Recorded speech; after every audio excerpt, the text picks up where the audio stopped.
This is The Resilient Life, where we believe that every human will struggle in this life.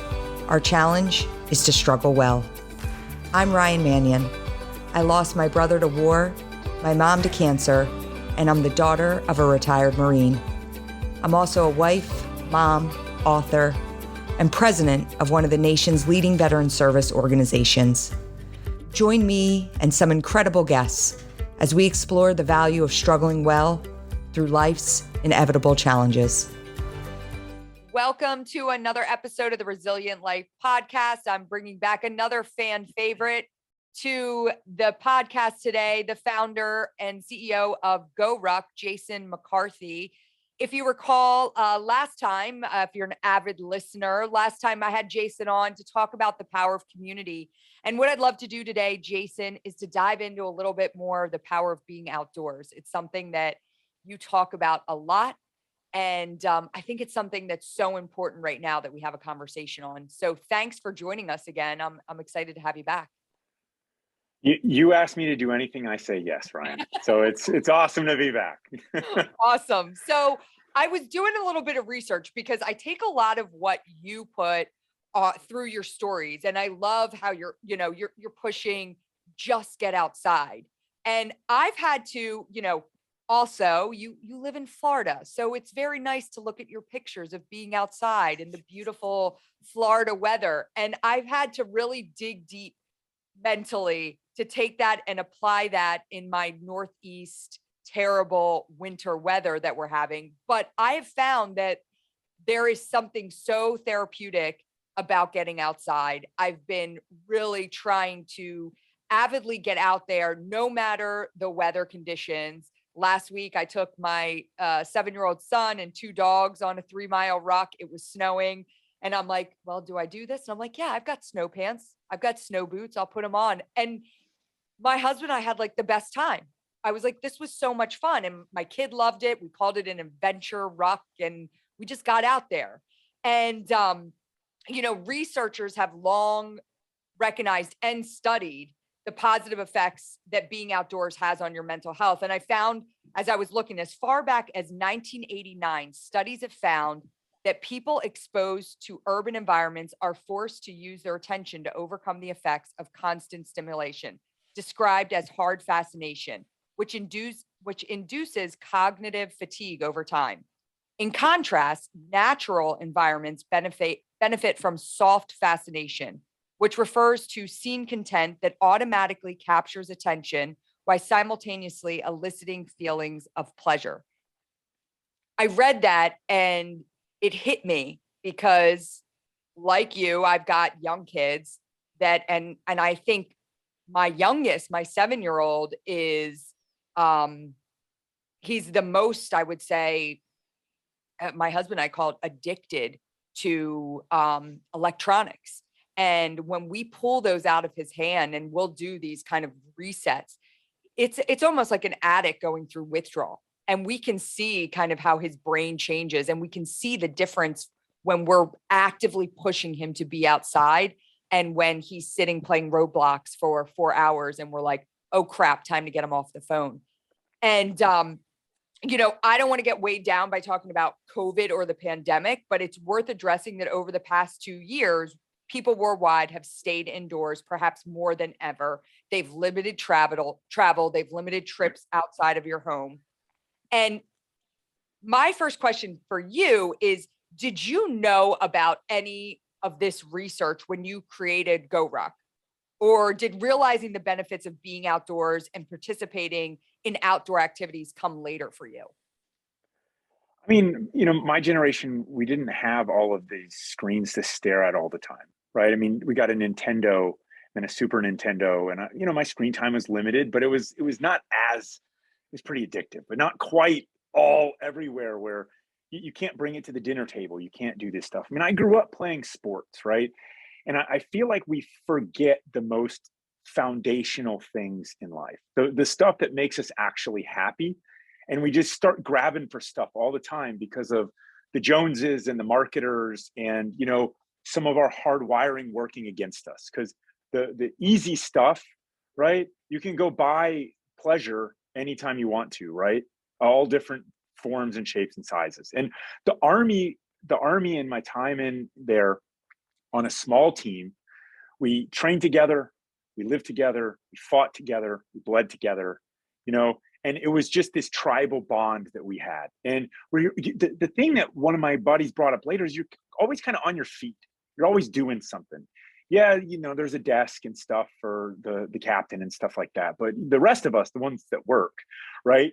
You know, we're always just doing stuff. And, you know, it really bonds and brings people together. So through GORUCK, I mean, I just was kind of living the life that I wanted, that I knew made me happy. And it took me some time to realize what exactly that was, and then to fight the urges to just stay inside and pretend like that was ever going to actually work. Because you can chase all the accolades that you can get with you know, your nubs, your fingers and your keyboard and all of that stuff. But are you actually a human being that's happy? And I think it's just, you know, the hardest thing to do is to simplify your life, right?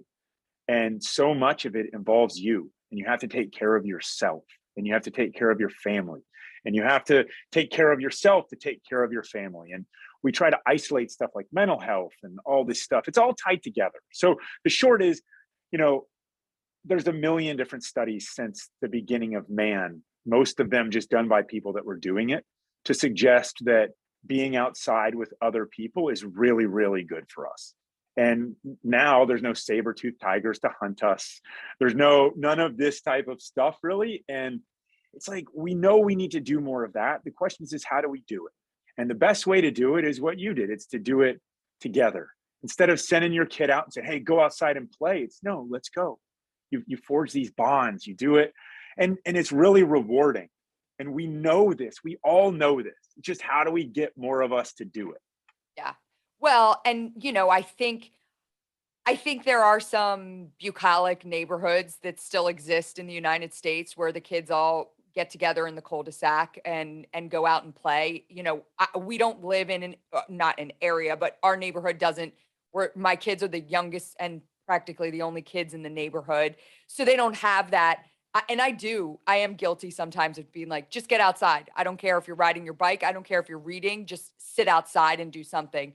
You know, it's 57 degrees here today in Philadelphia, and I'm like pushing the kids outside. Like, you cannot be on your phones right now because it's too nice. But it is about, like, if you're actively saying, okay, I'm going to go with you, you know, well, then it does change that. I remember I tell my kids a lot. I'm like, you know, when and you do this thing and you cringe because it reminds you of your parents when they used to tell you they walk 10 miles to school. But, you know, my husband will be like, I was out the door 10 a.m. and I didn't come home until the sun went down. I remember living in Virginia.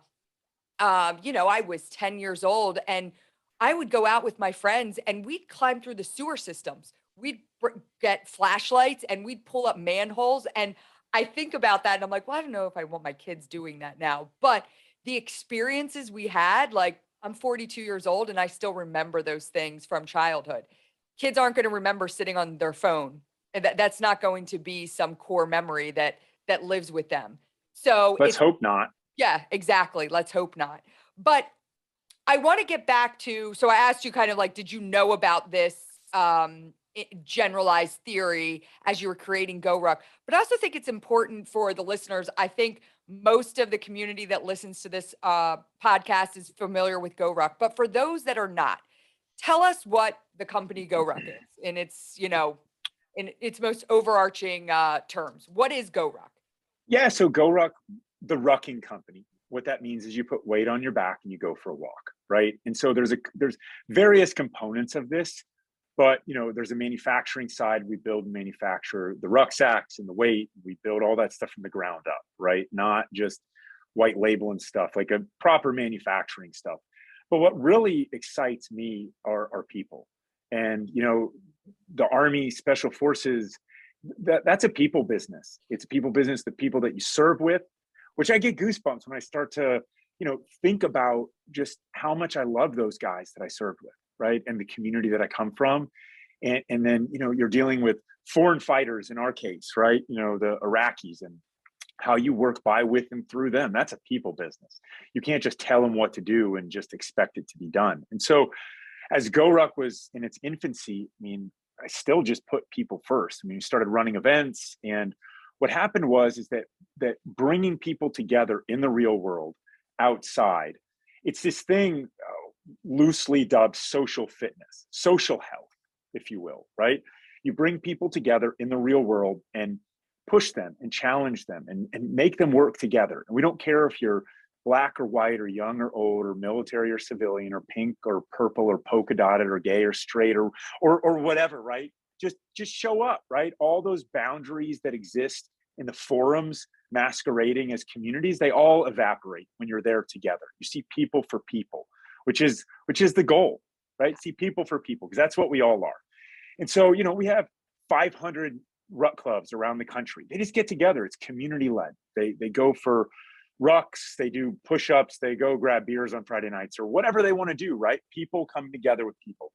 And so that's the part that I'm the most proud of, is our community. By community, I mean real world communities, plural, forming together this larger scale kind of GORUCK as the umbrella.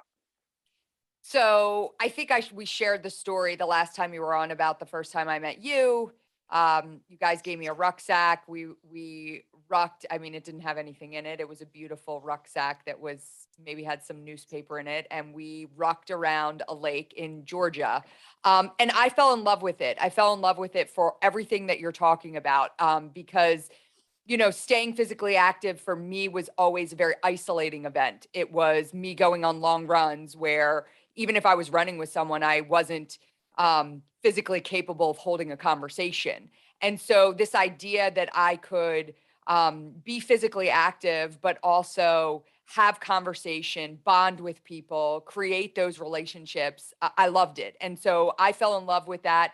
I think it's at least 3 years ago now that we met and we did that. And I have a bunch of rucksacks. I preach it to everyone that it's the way. And I actually put out, but I'm a very basic rucker when it comes to the GORUCK community. Let me preface it by that, because you guys do all sorts of really cool and physically challenging, so if you want to be like me and you want to just get out there, put some weight, and get active, or if you actually want to go and push yourself in a really, really physical way, that opportunity presents itself through the work that you do. I had some questions come in through Instagram because I had shared that you were coming on, and somebody had put, and I thought this was a great question, like, what fitness level do I need for success with a ruck? 0 to 10, couch potato to marathon finisher.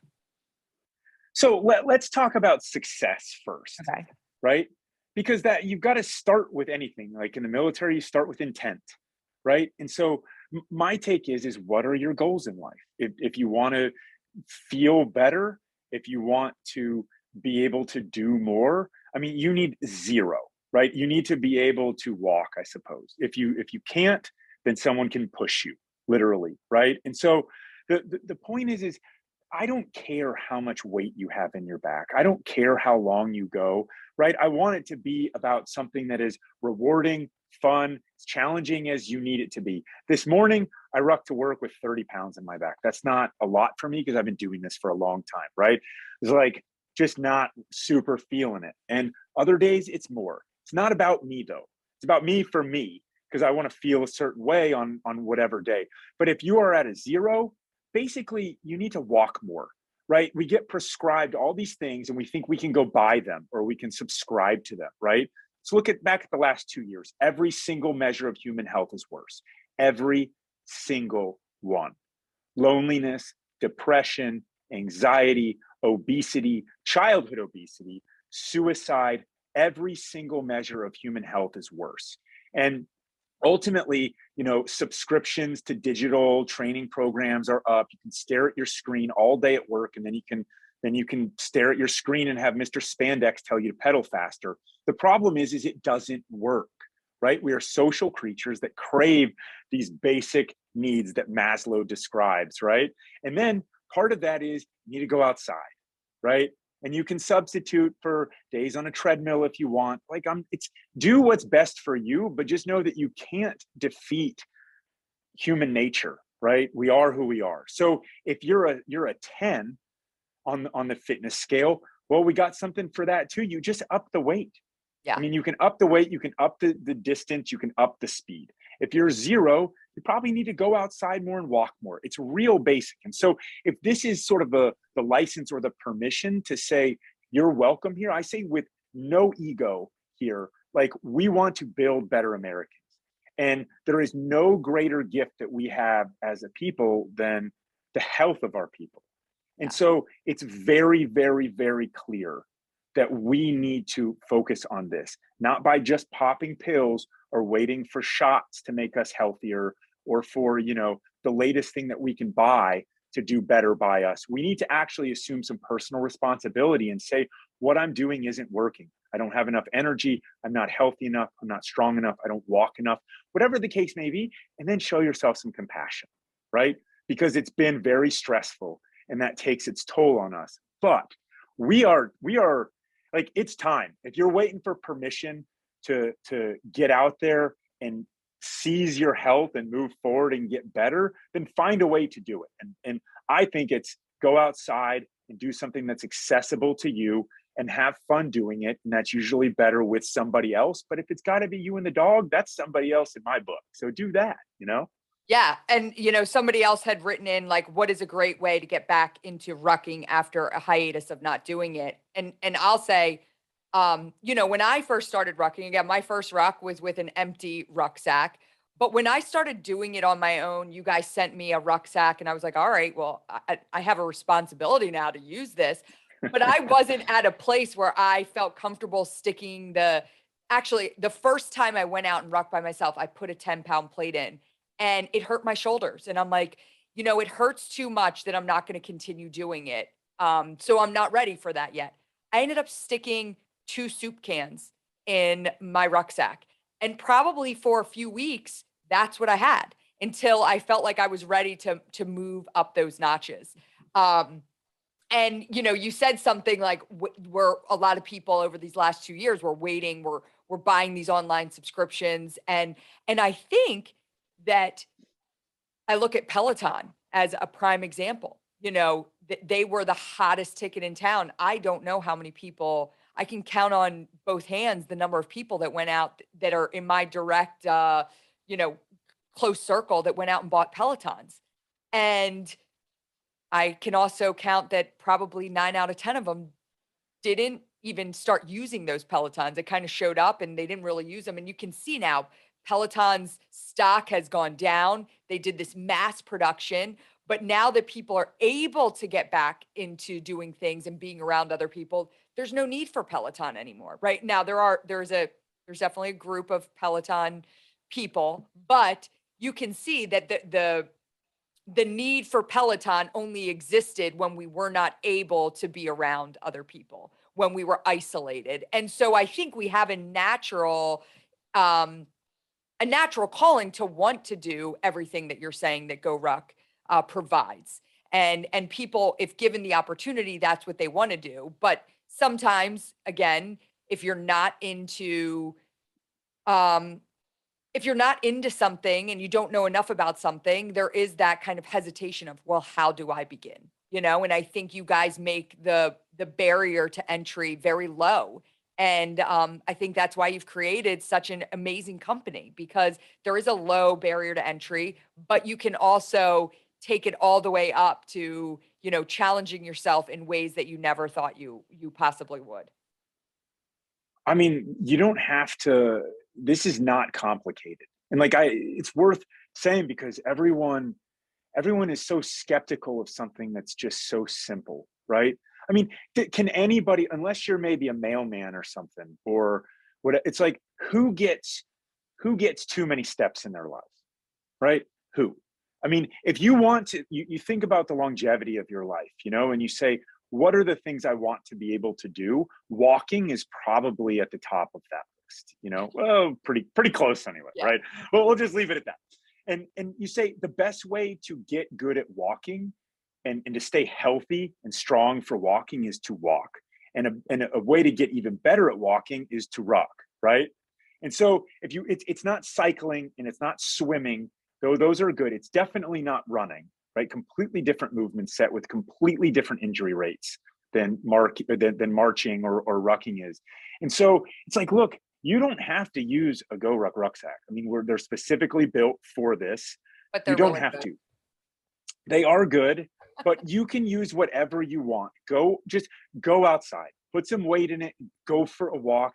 Your shoulders might hurt the first time. That's okay. That's them getting stronger, right? It's going to trickle to your whole body, including your brain, right? Which isn't that so much what we need more than anything else.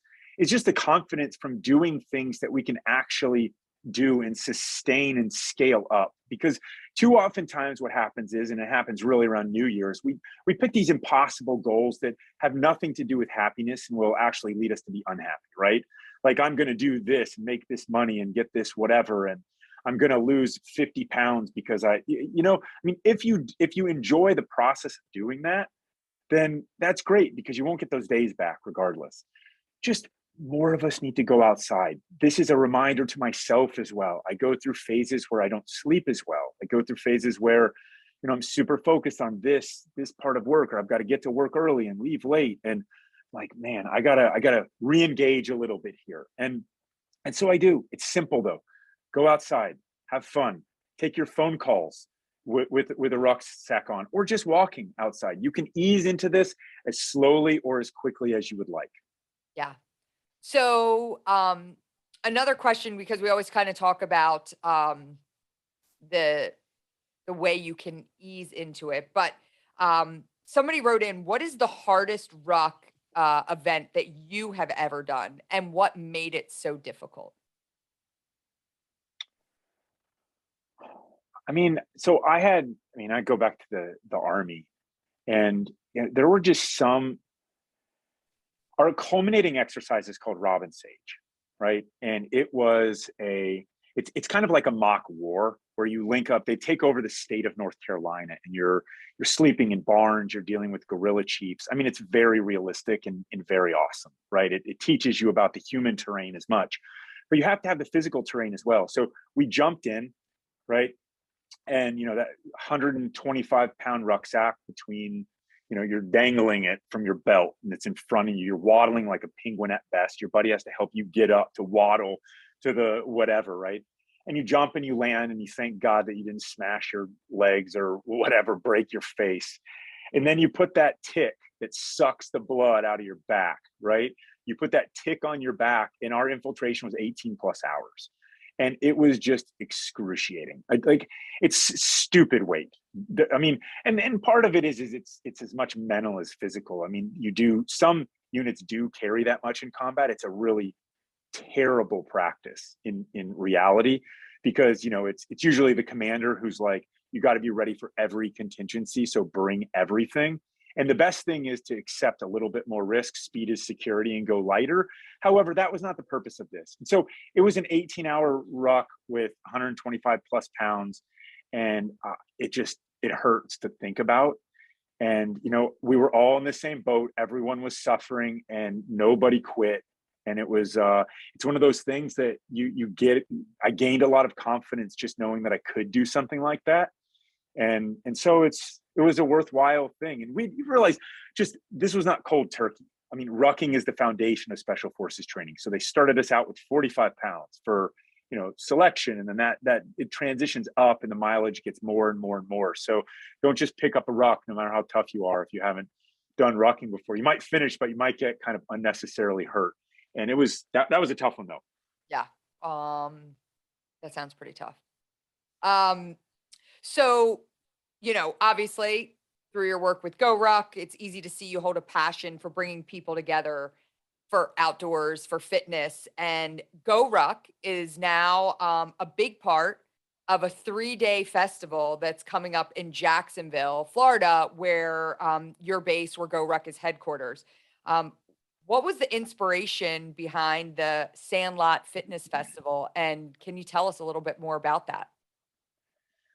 Yeah, for sure. So, in the middle of the pandemic, what I just started to see was once kind of realized that, the beaches are back open and it's okay to be outside.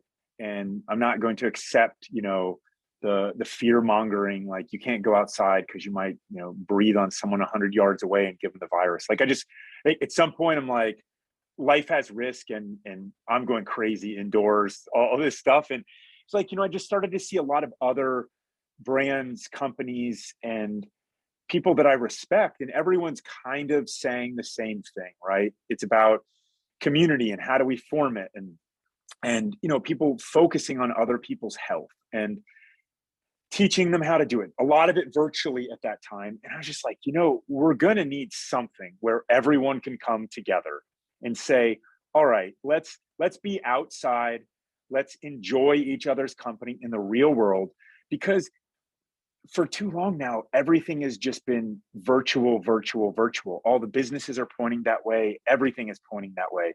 And look, I'm not anti-technology. I think technology is a tool. And right now it's being sold as the key to your life, and your never-ending happiness is gonna pipe through your phone. And I just reject that. It is a dystopian nightmare to think about your life as a phone or in a phone, which is kind of the same thing, right? And so to say, okay, Florida's a good place because we know it's going to be open for business. And that's been, that's been clear for a while. So it took that kind of strain away from the people are not going to come in and shut anything down. And then it's like, okay, so what are we going to do? Like, let's throw a big giant fitness party, invite all our friends and our people.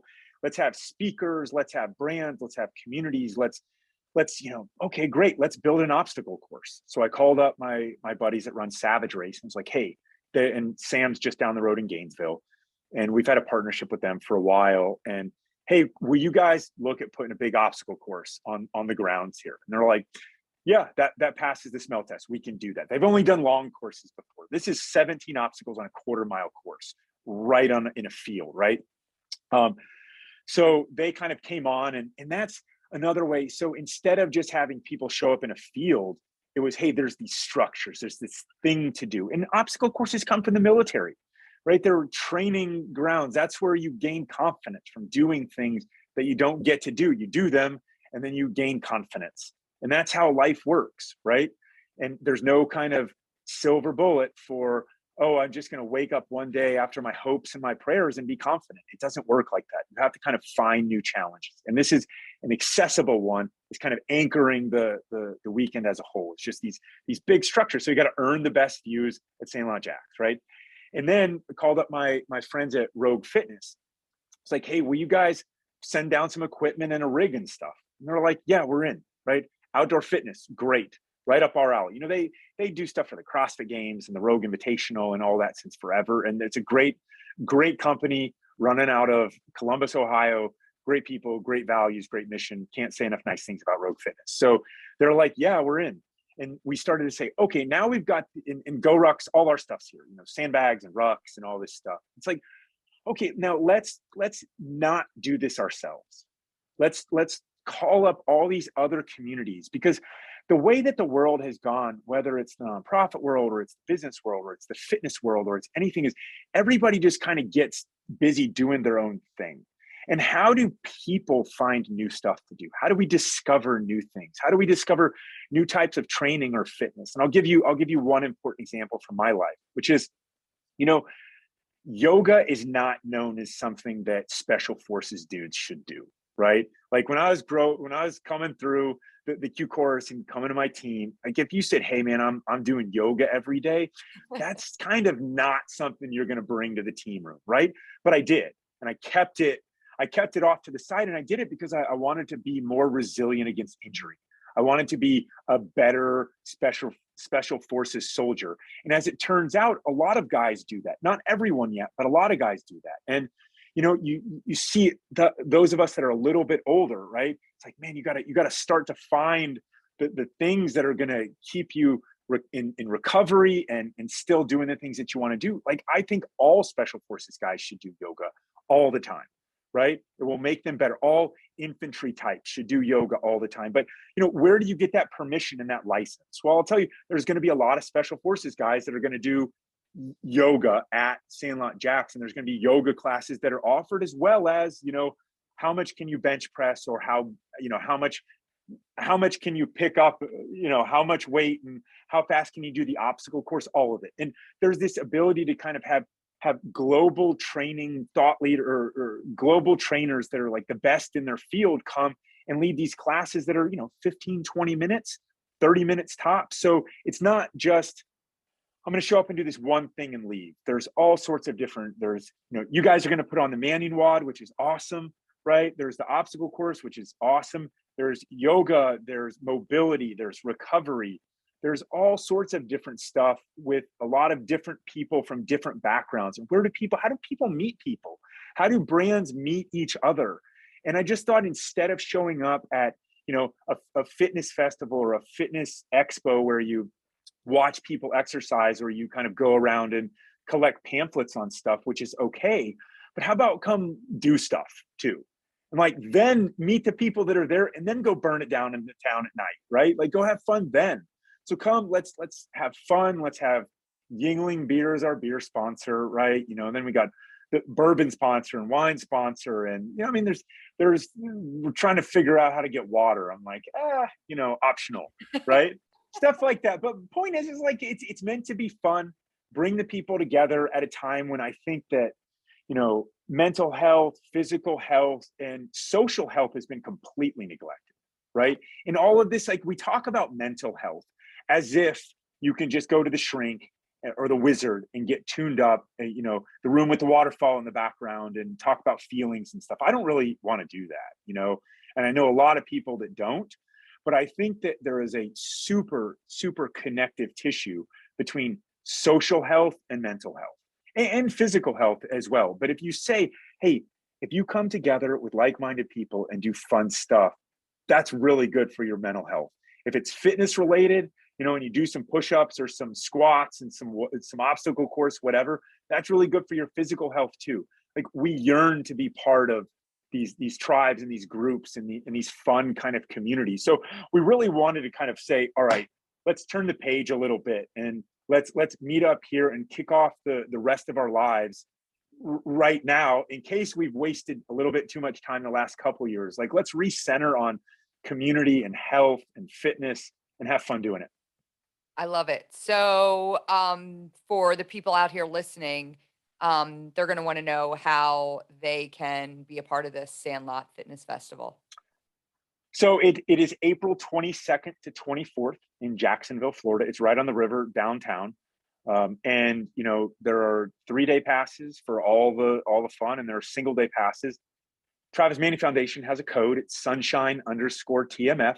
And if you use that code, you'll get 20% off. And there's some, it also benefits TMF on the back end as well. So we wanted to bring in, you all and other communities that we love and respect. And we want more people to get exposure to you and to your mission. I think everybody should be a part of TMF in some way, shape, form, or capacity. There's just so much good that's going on. And, you're all about building that bridge between the military and the civilian worlds. And it's great. I mean, we've got a lot of military folk coming as well. My neighbor, who you'll meet, was he's like our military liaison on this. He was a Top Gun instructor, right? He fought, however you say it, in the first Gulf War, and was deputy commandant at the Naval Academy. And so the NAS JAX is local. There's a bunch of military folks are coming out as well. And that's kind of the fun part for Jacksonville, is involve the businesses, the local leaders that are into fitness and health, which all corporations are to some degree. And then you've got, just the people here. It's a very active group. We're able to be outside, and it's sunny, and that's fantastic. And then to involve the military as well, it's great. So, you take all those kind of groups and put them in a field and have some fun. Well, I'm looking forward to it. I'll be there along with a good crew from the Travis Manion Foundation. And, you touched on that there'll be a nice veteran community there as well. And it's something that, again, I think one of the reasons why we feel so connected in our partnership with GORUCK is, you're a veteran yourself, so you understand the need for community within our veteran population. And we know that based off of research, 55% of veterans leaving military service say they feel disconnected from community in particular. That's a huge data point that we reference a lot because it's really one of the main reasons why Travis Manion Foundation exists, why we do what we do. I heard just today, I heard some really kind of devastating news that in a couple of the service branches, suicide is at an all-time high. And I think we look at, again, the last 2 years. I don't know what the national statistics are, but I have to imagine that they mirror the veteran population. And, we talked a lot about community, physical health, and like you said, mental health, social health. I don't know how much more we can beat our drum in emphasizing this idea that social health is connected to mental health, that community is connected to mental health, that until we as a society start identifying these preventative and proactive approaches to mental health, we're going to continue to have a problem. And this morning on the Today Show, I'm walking by and I just happened to see like how to overcome anxiety when going back to work. A lot of people are getting back into the office. And so this has become a thing. People are now anxious about being around other people. And I don't have a question around it, but I'm just curious of your take on that because it's sad. It's a sad state that we're in. That number one, we're in this place where that our mental health decline is at an all time high. But number two, that we're not looking at it in the right way. Like we're just not, as a society, looking at the approach in a right way to how we overcome this. Yeah, I mean, you make me. I'm like you're getting me worked up here, right? I'm kind of like I need to like my kid would say, take a deep breath, Jack. It's like, right, and let's tackle this at sort of the highest level, which is nobody has ever, because we'll just tackle like people are anxious because we've all been sold so much fear the last couple of years. It just starts to, I mean, at some point I turn into just the kind of like, I don't care anymore. Right. And I like life has risk. Life has risk. So if you say, here's what I can control about this. If we define success is not living forever. It's not going to happen. Right. So you say, what can I do? Take a deep breath. What can I do to live a better life that is more rewarding for me, that allows me to be happy and pay whatever I can forward to others? And, living by yourself behind a screen is never going to get you there.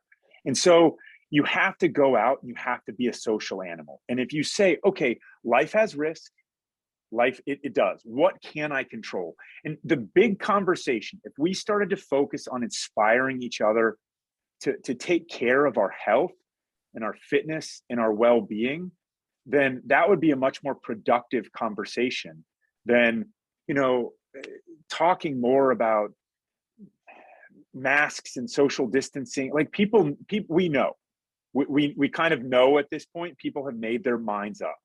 And so I'm in the same boat with you. I can kind of beat the drum a little bit louder, but only from the standpoint of we have to empower the people to give the other people the license to kind of make the decisions that are actually good for their health. And, social health is really important. Mental health is tied to it. Physical health. Like what can we do? This doesn't have to be where I'm going to trade the next 2 years or 3 years or 4 years of my life until it's safe to go outside again. I just, we're just waiting for someone to say what. Go outside. Here it is. Check it out. Check it out. Go outside. You know, if you're waiting, go do it. Go find some friends and go live your life, right? Take the risks that you are comfortable taking and be respectful of others. You know, there's personal responsibility tied up in that. And we need to kind of, let's do more of that. Well, I also find it interesting, listen, we can talk all day about not getting on social media, but like, I mean, we're both on social media. We both use it as a platform to talk about the work that we do. And one of the things that I did for my own mental health was I used to be a person that I followed everyone. I followed people I loved and I followed people I hated because I wanted to see it all. I wanted to know it all. I wanted to digest where everybody was. And I found over the last couple years that that was actually not good for my mental health. And so I did like a cleansing activity specifically on Instagram where I got rid of, these voices that I didn't want to hear. I was kind of tired of like, I want to hear both sides of the coin. I wanted to just follow people that were going to lift me up to be the person that I want to be.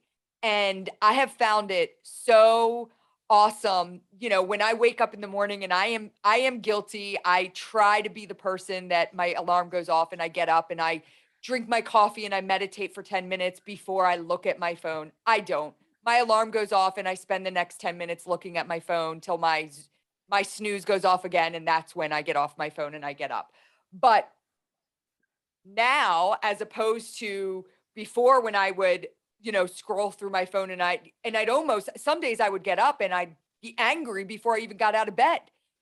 And now I'm scrolling through like Jason outside with his kids watching the sunset, Dan Bailey in his barn, doing 100 burpees, just like people that inspire me to want to be the best version of myself. And I found that like really, it's been a cleansing activity for me. So if I could say anything about using social media to help you, I mean, there are ways that you can use it, like you said, as a tool.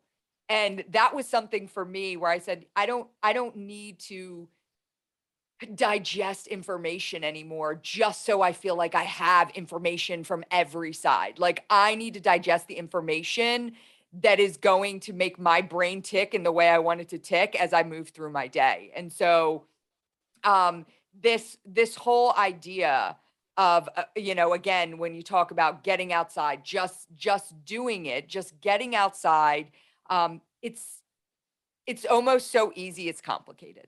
And I think for people it's just about taking that first step. I've been really committed over the past several weeks of hitting those, and as some people are going to cringe, but I wear my Apple Watch because I want to know that I'm hitting 10,000 steps a day. I want to know that I've done what I needed to do. And when I'm home and I'm working, I'll get to last week. I think it was last Wednesday night. It was 10 o'clock at night. I just got back from a work dinner and I was at like 4,000 steps because I was in the office all day. And I'm like, oh my God. So, it was 10 o'clock at night. I wasn't going outside, but I got on the treadmill and I pounded out 4 miles, just rucked on the treadmill for 4 miles. I needed to get to that 10,000 versus this past weekend. I took my kids to Annapolis and we walked around all day long. We went to the basketball game, the wrestling match, the lacrosse game. Anywhere we went, we walked. I was hitting like 17,000 steps without even looking at my Apple Watch because I was just being active and present with my family.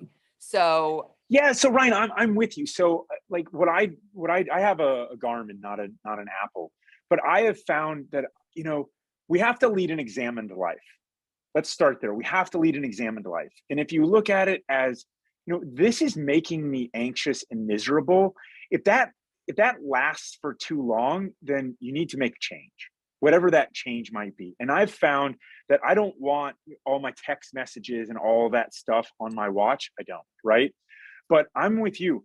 The only measure of fitness that I actually track consistently is my step count, because it's something that I don't hit 10,000 every day. But some days I'm way up, you know? And it's just like the habits and the trends of our lives are what's really going to determine our next chapters, you know? I mean, if every day all you do is eat, you know, quadruple quarter pounders and sit at home and play video games, like it's going to catch up with you. And if you, on the other hand, eat a salad every once in a while and get to 10,000 steps, you know, it's a good goal, right? I have the same goal. And what I've noticed is that over times when it dips down, I don't sleep as well. You know how correlated sleeping is with mental health? It's huge, you know? And mental health just means you feel better too, by the way, right? I mean, it doesn't always have to just be, you know, the shrink with the waterfall in the background. It's like, oh, you feel better, right? There's a million different reasons for that, but you can absolutely take care of the PT. And it's like what your dad told you and what you recounted in your book. Like, if you don't feel good, go for a run, you know?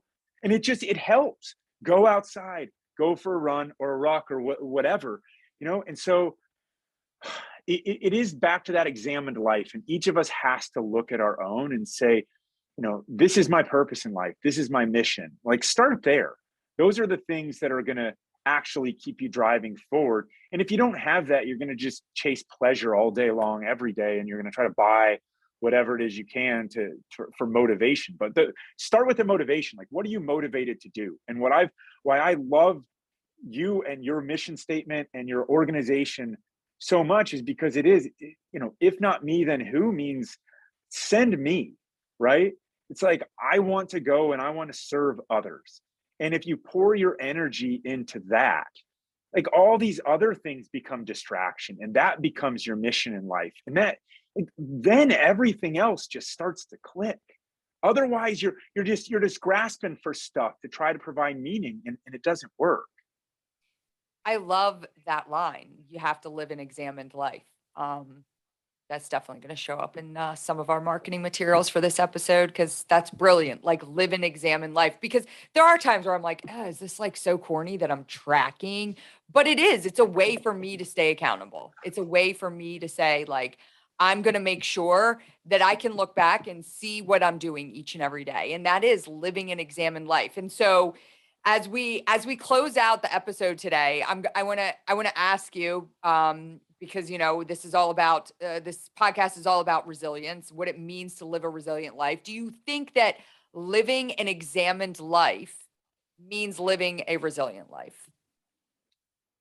I think you have to lead an examined life in order to live a resilient life. So the short answer is yes. And the reason is because, you know, failure is a bruise, not a tattoo, right? Like, great line. I steal it from an old friend, right? And it's one of those things, like, look, you have to kind of, but why examine your life? It's because you need to figure out who you are, what makes you tick, what you're passionate about. And you need to kind of pour your heart and your energy into that. And that is what I think about when I think about freedom. It's this phrase, you know, we say it so many different ways, but we have to have the freedom to go forth and conquer, if you will. We have to have the freedom to kind of lead our best lives. And when you do that, you're going to be forced to be resilient, because you're going to stray and you're going to have to get back on. You get back on because it's an examined life, right? That comes from the people around you. I mean, this is like stoicism as well. It's not just, you know, it's just like the modernization of this, right? Is you have the people around you that influence you. They help you, right? Too often we have this idea of, you know, Jason Bourne style resiliency, and I just reject that. There is a time and a place for that, but it goes to the well too much. What we need is our tribes. We need our families. We need our dogs. We need our communities. And each of them has this role. Like, I need some time with just the guys to go toss some sandbags and you know, talk about the same problems that all of us have with whatever, and, you know, that probably men have been having since the beginning of time. And, you know, it's like M has her girlfriends, and, you know, sometimes we're all coming together, but it's the people that we're around that make us accountable. And these are the people that lift us up. So social media that you talked about earlier is really just a metaphor for this. It's like surround ourselves with the people that make us the best versions of ourselves. And when you're the best version of yourself, you're going to keep chasing that task and that mission and that purpose that is most yours. And when you do that, you're going to succeed a lot, and you're going to fail a lot. And when you do, you're going to have to get back up and lead that resilient life.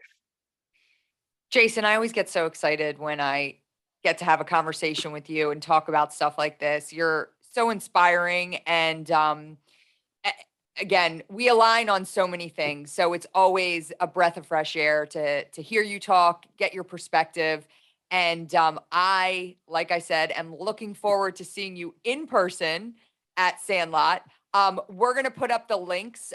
So if you want to join us down at the Sandlot Festival, we'll have the TMF promo code as well. So you can help support TMF in the process if you decide to join us down there. Jason, thank you so much for joining us for another episode of the Resilient Life podcast. Thanks as always, Ryan.